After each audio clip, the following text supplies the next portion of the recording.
there. Welcome to White Women Wake Up. I'm Jonelle. And I'm Karen. Each week, one of us brings a topic to the table, something we've been wrestling with, reading about, or noticing in our own lives. And the other reacts in real time, no scripts, no prep, just an honest conversation between a mother and daughter, spanning generations about what it means to wake up as white women in a world shaped by bias, power, and inherited patterns. We don't always agree, and it's not always comfortable, but we show up anyways. Let's wake up. Hi, Jonelle. Hi, Karen. How are you? Good. How are you? Good. I've been trying to use accurate language. Oh, I love that. To describe my space.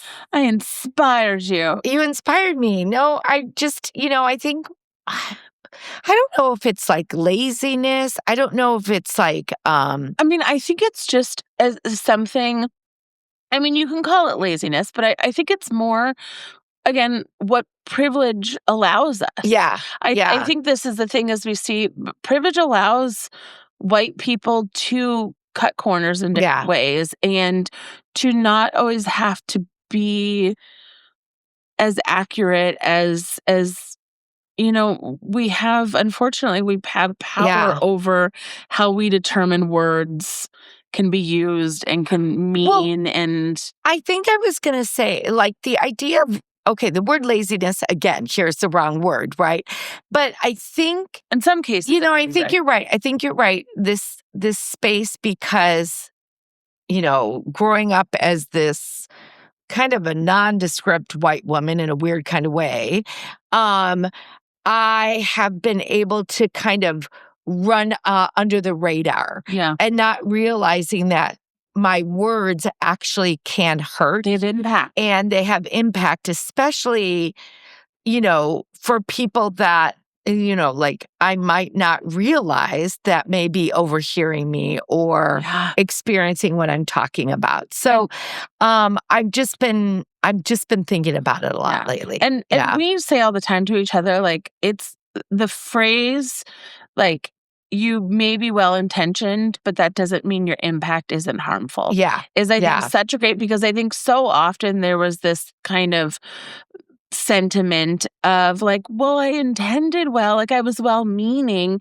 to get people off the hook. But well-meaning doesn't mean your impact is safe. Well-meaning, you can still have a harmful impact. And so the action was done. Do I give a true confession about that harmful impact? Yeah, I know what you're going to say. This is probably appropriate. It is. It's very appropriate. I didn't bring it up. You didn't bring it up. You. So Jonelle and I were with a girlfriend, and we were out to dinner, and I was being impatient because I wanted more ketchup for my hamburger, and there was the waiter and the wait staff. They were in very casual clothes, and they were all kind of centered around the cash register. So there was a gentleman walking towards me, dressed pretty casually. Was all white, to be clear. I know, but anyways, I'm just explaining my side of the story. Okay. So anyways, this gentleman was walking towards me, and I said, "Excuse me, can I get some ketchup?" And he then proceeded to sit down next to me, and he was Hispanic, and his girlfriend was Hispanic. And for context, he had been sitting next to us for probably about 45 minutes. I didn't at that notice. Point. Okay, don't shame me more. I'm not shaming. Anyways, I'm giving. Anyways. No, this is our shame. You had a great realization around this. Yes, I'm just giving context so this everyone. Is like words hurt and indifference hurts. So anyways, I realized that in my calling him out in this particular way, not that we're condescending to wait staff, it's just simply that putting this gentleman in a position, he was clearly a customer. He was not a waiter at this time, and he felt diminished. It was very clear that my calling out made him feel diminished, and his girlfriend, who was also brown. Or wife. We don't know. Wife. His date. His date. Was very upset with that. In fact, under her breath, she called me a Karen, didn't know my name was Karen. And I said some choice words. I apologized. She got it right too. I apologized. And, but I also didn't want to make it feel worse or bigger, whatever it was. But I caught myself. What I did was absolutely wrong. I triggered him to feel bad. I triggered them to feel bad about themselves. And I realized that maybe my racial bias had identified him because of his color as a waitstaff rather than a customer. And I felt really bad about it. I felt really bad. And I allowed myself to feel bad about it. I allowed myself to sit in the discomfort and the uncomfortability. In fact, the friend that we were with tried to let me a little bit off the hook. And I'm like, no, I don't want to be off the hook. I triggered them into a space of discomfort. And it made me, I was aware of that. I think some other key things that opened up a really good discussion for us afterwards, though, is your uncomfortability and our natural instinct to not like to be in comfortability did lead to not as impactful of an apology because we're so embarrassed. And, which I think is a natural state to do. But we talked about it late. Like it was almost like a, oh, I'm sorry. So it was quiet. There was even some turned away from them. And we talked about it, how it's almost, that could even almost have more of a greater impact on the situation than, and again, like you said, you were in hindsight, I wished I had like bought him a beer or something to let him acknowledge that my actions, I understand, were hurtful. And it would have been more authentic in it as opposed to and all of us too. I was uncomfortable. I didn't know what to do. By us shying away from it, it almost even adds more hurt on top of it, that this was a shameful thing. And so it really increases the shame. And so we had a really good discussion about it. The moment we never resolved it with them. I mean, no, they're they still, left, but I think what's good in this is like, and this is what we try to do. There are always times we're not going to be perfect. No. This is life. But I think we're trying to have reflection on for next time when we mess up. And but I also know in my own learning experience, I remember I had an interaction with a Latino woman years ago, and I never understood why she was so upset with me. Yeah. I never understood how I might be coming as the power side of the relationship. I just thought that there was unfairness towards me. This time, I understood very clearly how I hurt this person. How and more than anything, I don't even know, maybe they weren't hurt, but I triggered them. I triggered them to feel less than. And I really saw that. I really understood it. And anyways, so why I'm confessing this, thank you. You didn't bring it up. You allowed me to bring it up. But we were talking about this idea of being truthful with our words and our spaces. Being authentic. And again, it's a reminder of I have a lot to learn. It's authenticity in the conversation and the apology, and even apologizing can still have the way we handle the apology. I was a little soft on my apology. And it was, and I don't know. I was going to go on to something else about the previous time we were talking about, and it's just a good learning. We're growing. It's a reminder. And the thing is, and I also you're right. In our debrief, I realized, why did I have to be shy within the apology? Because I was genuinely sorry. And I could have turned to them, but I think I wanted to, it was so awkward that I did that. I couldn't believe I did that I shied away from it. It's like being a little kid that gets, their hand stamped. And instead of fessing up to the fact that I apologized, but I didn't apologize to the level that I actually even felt sorry about what I triggered. And this is what we're encouraging us to do, is step out of the uncomfortability. I do think our friend that was with us was surprised at how much we talked about it and lingered and on it, and we wanted to work on what would be our next reaction. Yeah. And I'm glad that was, I mean, who knows? Maybe that whole experience was as a way for all of us to learn about how we enter these spaces as white people. I think in general, we're kind of finding that with conversations of people, of friends of ours who may listen sometimes, who may not listen, whatever. And they're not used to us, or I should say, we have gotten so used to really tethering out these situations and really living through uncomfortability, whether it's our mistake, something we've seen on the news, whatever it is. We're trying to wake up. We are. We really sit in these conversations much more than we ever were for years, because as mother and daughter, sometimes it get uncomfortable, but I'm proud of us. We work through this. And I have noticed with friends of ours, when we do this, even the most progressive, there are still a lot of people who are really uncomfortable with really pushing the conversation through all the way. Yeah. To have some intentionality, to have some deep thought about it. How we want to go to, I'm not a bad person. Yeah. Or go to, I want to talk about a light topic. Yeah. Go to. Yeah. And I think the thing that I just keep going back into my head is we have privilege to walk away from this. So but we shouldn't. Yeah. Because people out there can't walk away from this. People. And so I want to keep using my privilege for good, to have these conversations, to keep rethinking. So that I don't accidentally make someone feel like what I felt really bad about that situation was they were on a lovely date, whether they were. And you could tell that I devalued him. Yeah. And in that devaluing, his friend, the partner, became defensive and angry, and I didn't. And as we all know, like those mood shifts. And I could have really casually said, "Hey, I'm so sorry," and bought him a beer. Yeah, and that might have lightened the thing. Because we also know we've all been in those situations where you're going out, you're excited or something happens, it shifts. I mean, I've had these things happen to me before, where I go out and then a stranger comments on my body or something. Yeah, and I'm just embarrassed. I don't really want to talk about it anymore, but clearly it ruins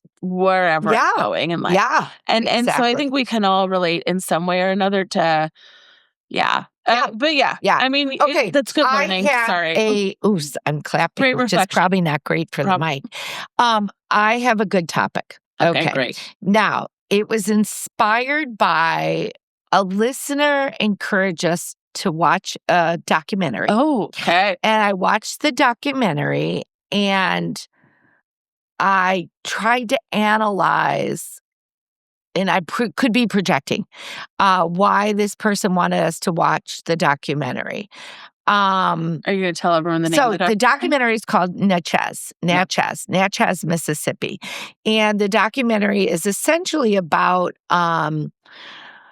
people from that community having an antebellum narrative without really understanding the histories prior. I don't know. Maybe you could do a better job. I took it differently. Okay. So my understanding of kind of how the documentary played out was Natchez is like Natchez. Yeah, I don't can't say it well. Yeah. Not Natchez.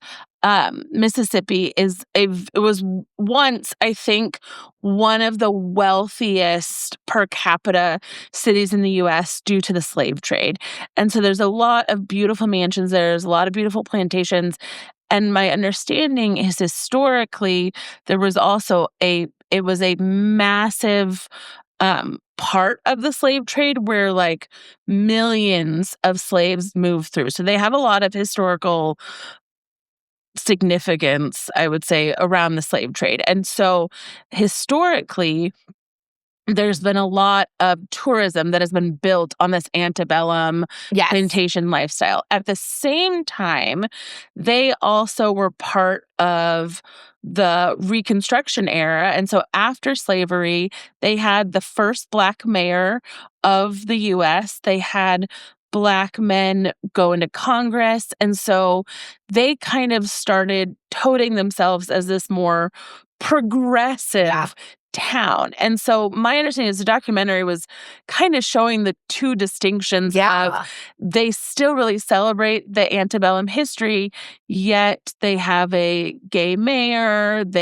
So they say that they're progressive. They say they're progressive. And so it was really showing the clash between these two understandings of like how these worlds can't really meet. Yeah. You can't necessarily be for antebellum and the living off the tourists of antebellum while also viewing yourself as progressive and liberal. Well, and I think liberated. some of them were trying to share the full story, but okay. Anyway, but they weren't. You did a really good job. Well, I really analyzed this documentary a lot. It's definitely worth watching the documentary, especially if it's just worth it. But what it did for me was it made me think perhaps our listeners or people out there don't really understand the Reconstruction era. Like was that something like, wow, I didn't even really know that there was a full history there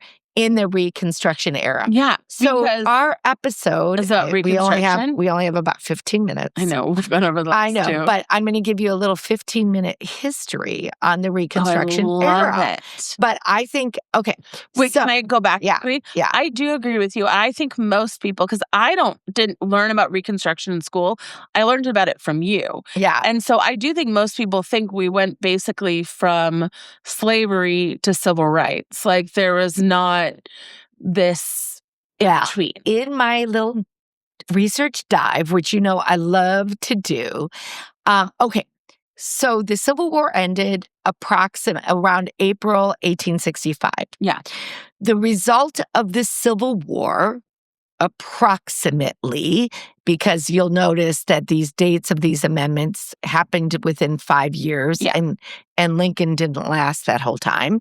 But we got the 13th Amendment, which was in 1865, which abolished slavery. We got the 14th Amendment in 1868. Okay. So you can see, the Reconstruction era. But what is the 14th Amendment again? Okay, 14th Amendment is citizenship and equal protection. Oh, okay.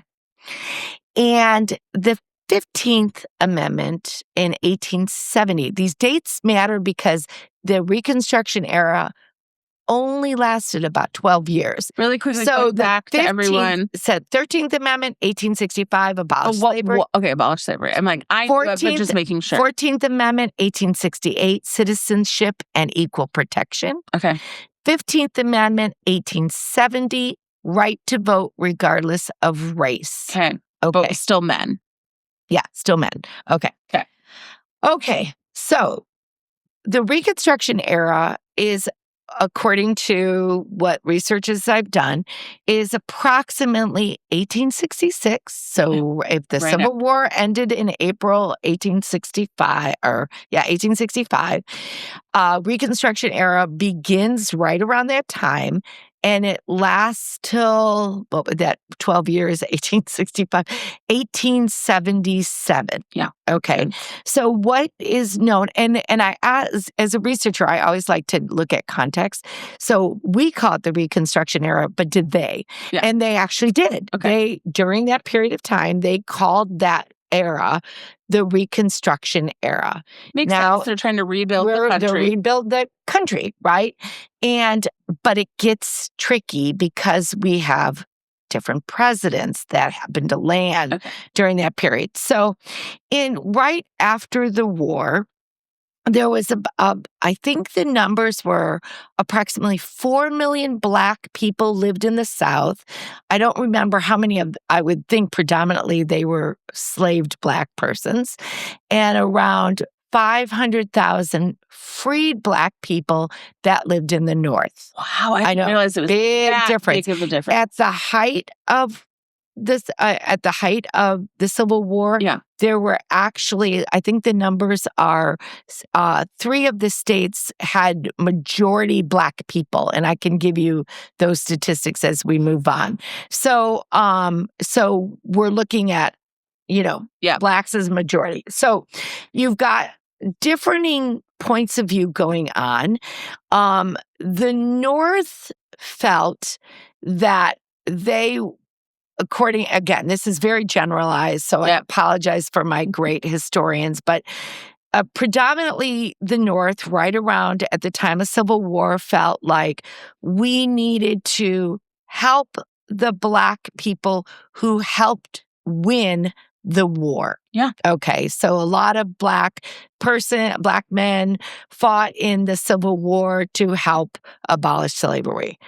The Black communities in the North felt that they needed to actually help and educate the South Blacks. So many of the Northern Blacks would go down to the South. And when I'm talking North and South, talking the United States here, would go down to the South and teach, help, educate, many things. So the result of that, just about to ask, really exciting, within that Reconstruction era, over 2,000 Black people ended up being part of Congress or mayors or, in legislature. Yeah.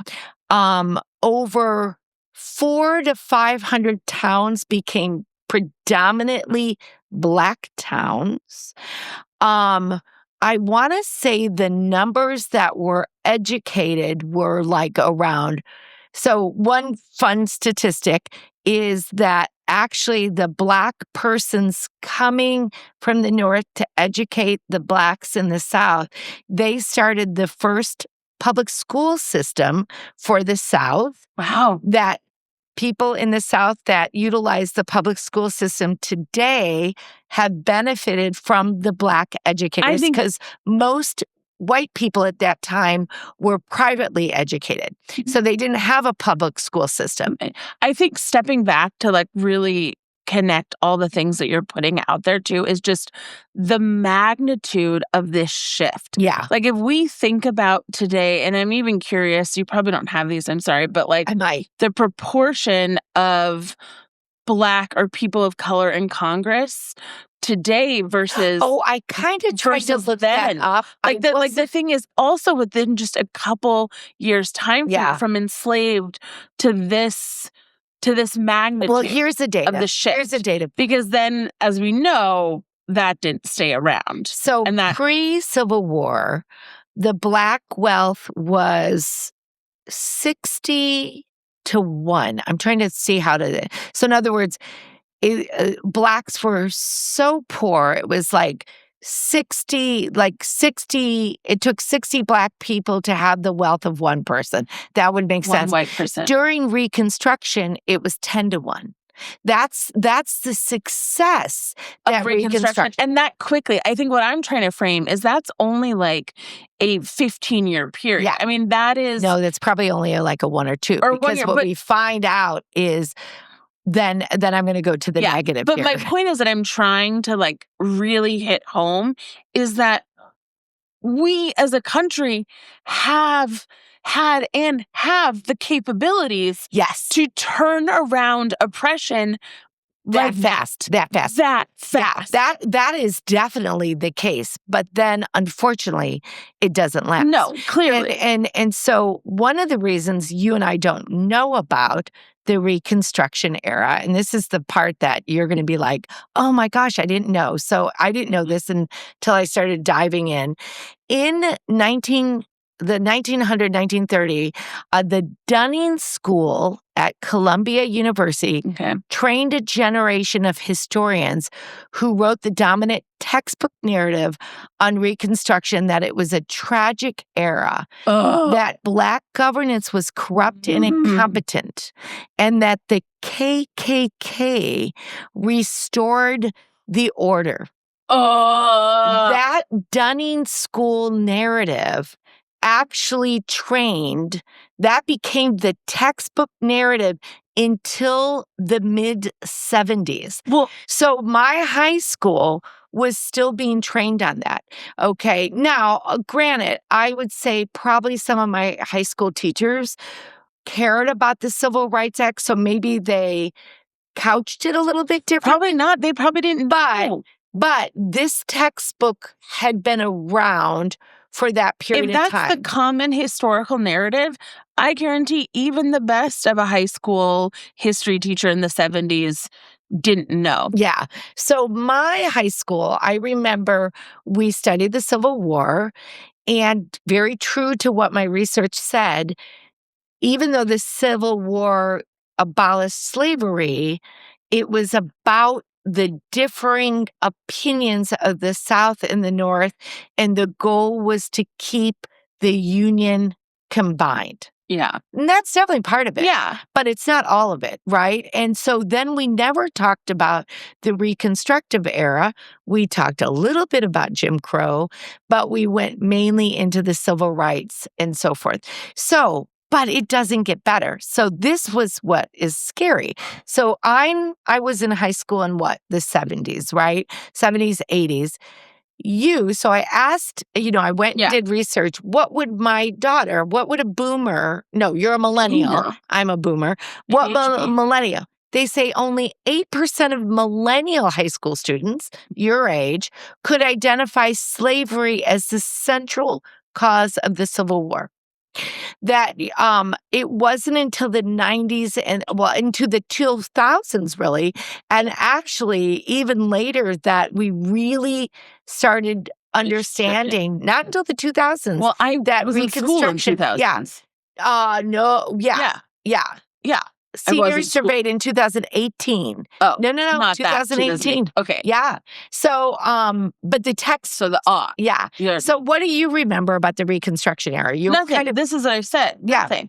I don't remember any. I remember, again, studying the Civil War, American history. I don't even know if I fully remember studying civil rights movements or anything. Like, there was just so much focus on, when we look at like our white government, the white presidents, and so when I would hear stories about like the Tulsa massacre, and stuff, but there was never a connection on, wait, how did that become such a prominent Black wealthy community? Because we didn't hear about all the other things. They always talked about it like it was kind of like this one-off happened. And without any context that this was actually happening all over the country. I had never even heard of an HBCU, historically HBCU, historically Black college, for years. And so, and those were also started during the Reconstruction era, that people could actually, because education became a primary focus for the freed Blacks coming down to this. Like, imagine the society that we could live in today if essentially, it's what we've seen time and time again. White people of power were so frustrated that other people were getting even close. And like you said, it was still 10 to 1 of wealth. Like, they still were not matched. But this like colonialism fear that any other culture is going to exceed them. But truly imagine what our society could look like today. Oh, if we didn't stop this. So the sad thing is, okay, so there's just so there's much. Sad thing. There's so much things. There's so much detail in this. So what happened, and the way I understand it, so my great historians out there that are listening, please correct me, but the way I understand it. So unfortunately, I know. So real quickly, because you've probably heard of 40 acres and a mule, right? Yeah. Yes. So what happened was, so there's a lot of things that are happening around this time. Black towns are happening. Black people are able to get into government and so forth. And another thing is, several Black people that fought for the Confederate Army, they said, wait a second, we did all of this to help the Union win. We should benefit from this. Yeah. We should get something, right? And so the government, promised them 40 acres and a mule. Mhm. And there was a lot of tracts of land available for people that, and I believe it was probably people that fought for the Union Army that Mhm. were promised the 40 acres and the mule. At one point, I want to say, where is my data? I should look at this one. How many people got the 40 acres and a mule? Oh my gosh, I'm forgetting this data. Anyways, it was pretty big. It was a large, field order for 400,000 acres of confiscated Confederate land set aside for freed people. By June 1865, 40,000 formerly enslaved people were settled on that land and farming it, building it. Then Lincoln was assassinated. Andrew Johnson gave the land back to the Confederates. So only a year later, federal troops. So this is what is really sad about what I'm understanding really early on, from 1865, when the war was finished, to getting this land to within a couple years. So one of the ways that they were able to enforce these Black persons being able to use this land is they had federal troops there protecting them. Well, so federal troops came from the north. I know, from the north. From the north to protect Black persons, to build their communities, right? Because of course you have a lot of people angry. There are 400,000 confiscated land. That's a lot of acres that you're. But not comparison. If it's only 40,000 people, and you said 4 million. This is what happened. So when Andrew Johnson when he was elected, Andrew Johnson, this is what is so scary because it's so similar to what's happening today. Andrew Johnson was a racist. He took over after Lincoln.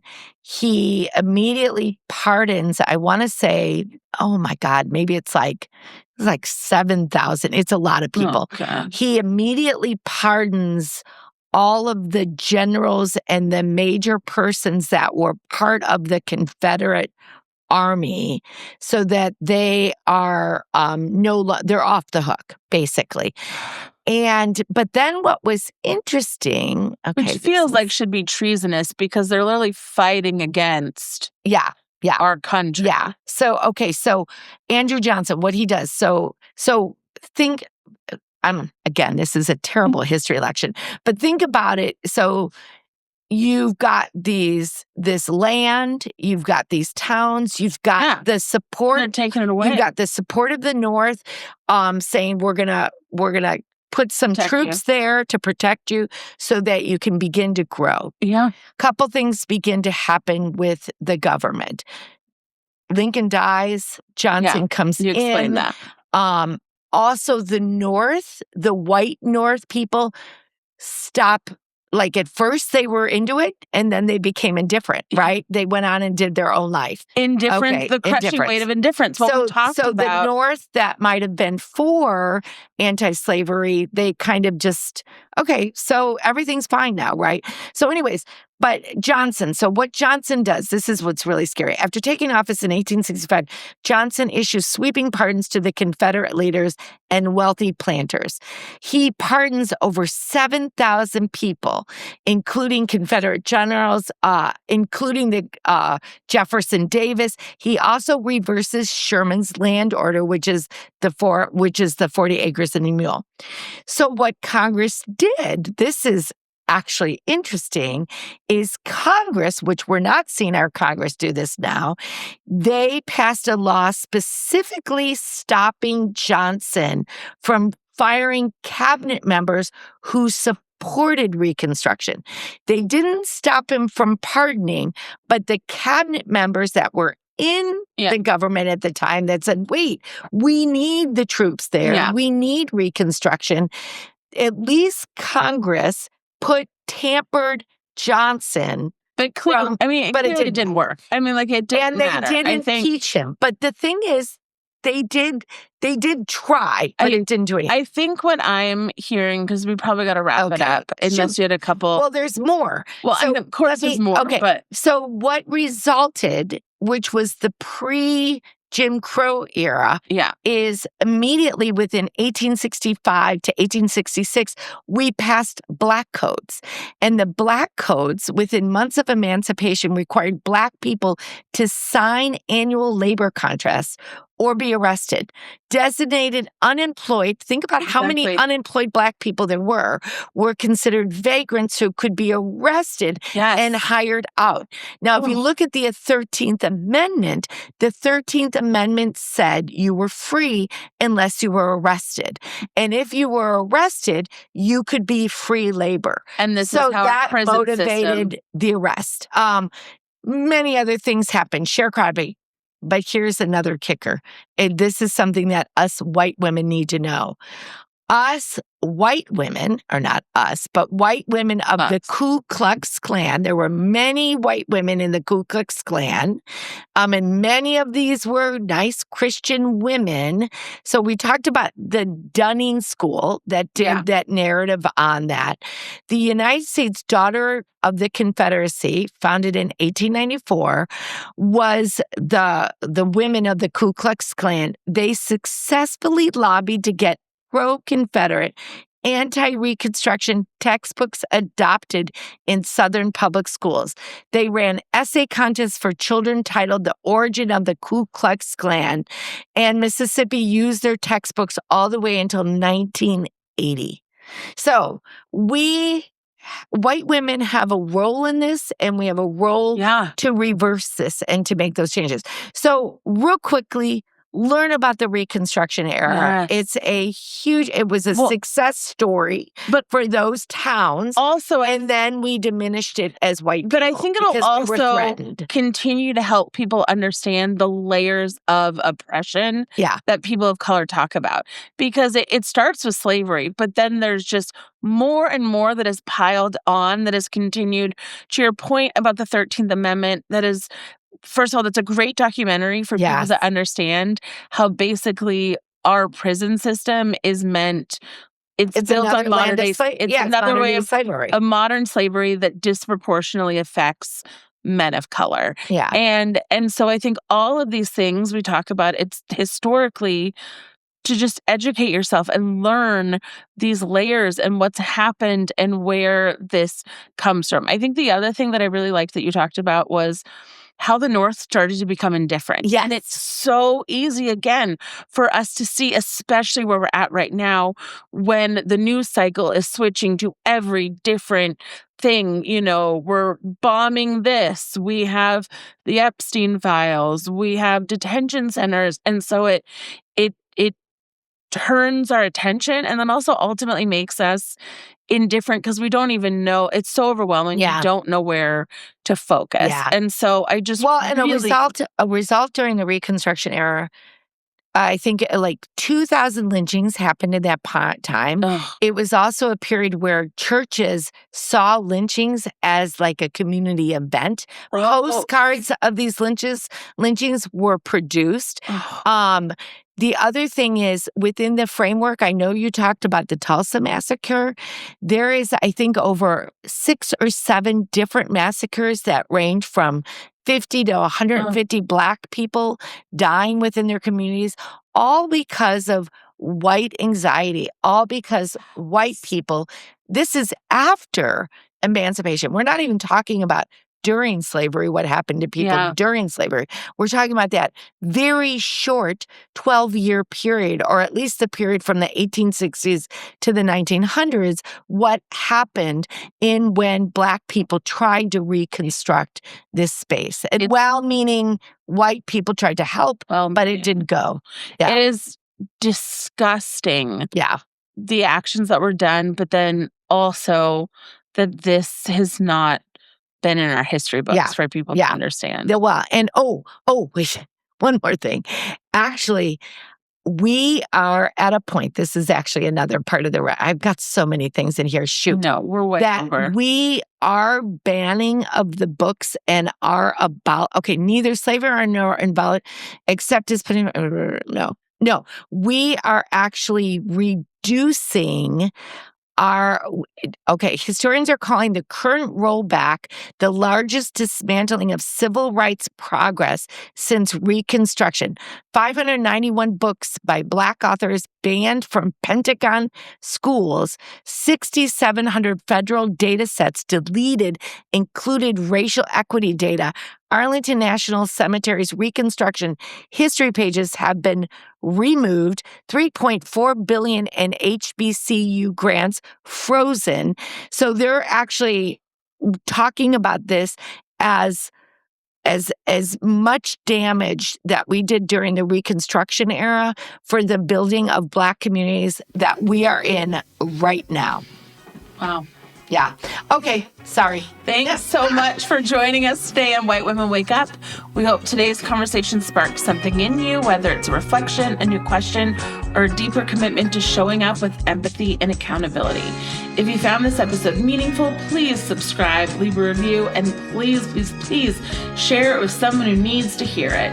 You can also connect with us on YouTube, Instagram, TikTok, Substack, or at whitewomenwakeup.com. We'd love to hear your thoughts and keep the conversation going. Until next time, stay curious, be open, and let's keep waking up. Thank you. Before we close, we want you to know our sources. We say this every time and we mean it. We're not experts. We're two white women learning in public, and everything we share comes from people who have dedicated their careers to this history. The estimate of 2,000 Black elected officials come from historian Eric Fauners, Freedom's lawmakers at Princeton University Press. Fauner is the leading contemporary scholar of Reconstruction. The 40 acres and a mule investigation, including the discovery that land was actually distributed and then physically taken back, comes from journalist Alexia Fernandez Campbell's 2024 series 40 Acres and a Lie at the Center for Public Integrity and Mother Jones. The racial wealth gap data comes from the Federal Reserve Bank in Minneapolis, 2022. The finding that only 8% of high school seniors could identify slavery as the central cause of the Civil War comes from Southern Poverty Law Center Teaching Hard History Report 2018. And the current DEI rollback statistics come from the Onyx Impact Blackout Report covered by Axios in November 2025. All sources are linked in the show notes at whitewomenwakeup.com. The history was always there. It's just kept us from us now. It just kept us from us. Now we know. Keep waking up.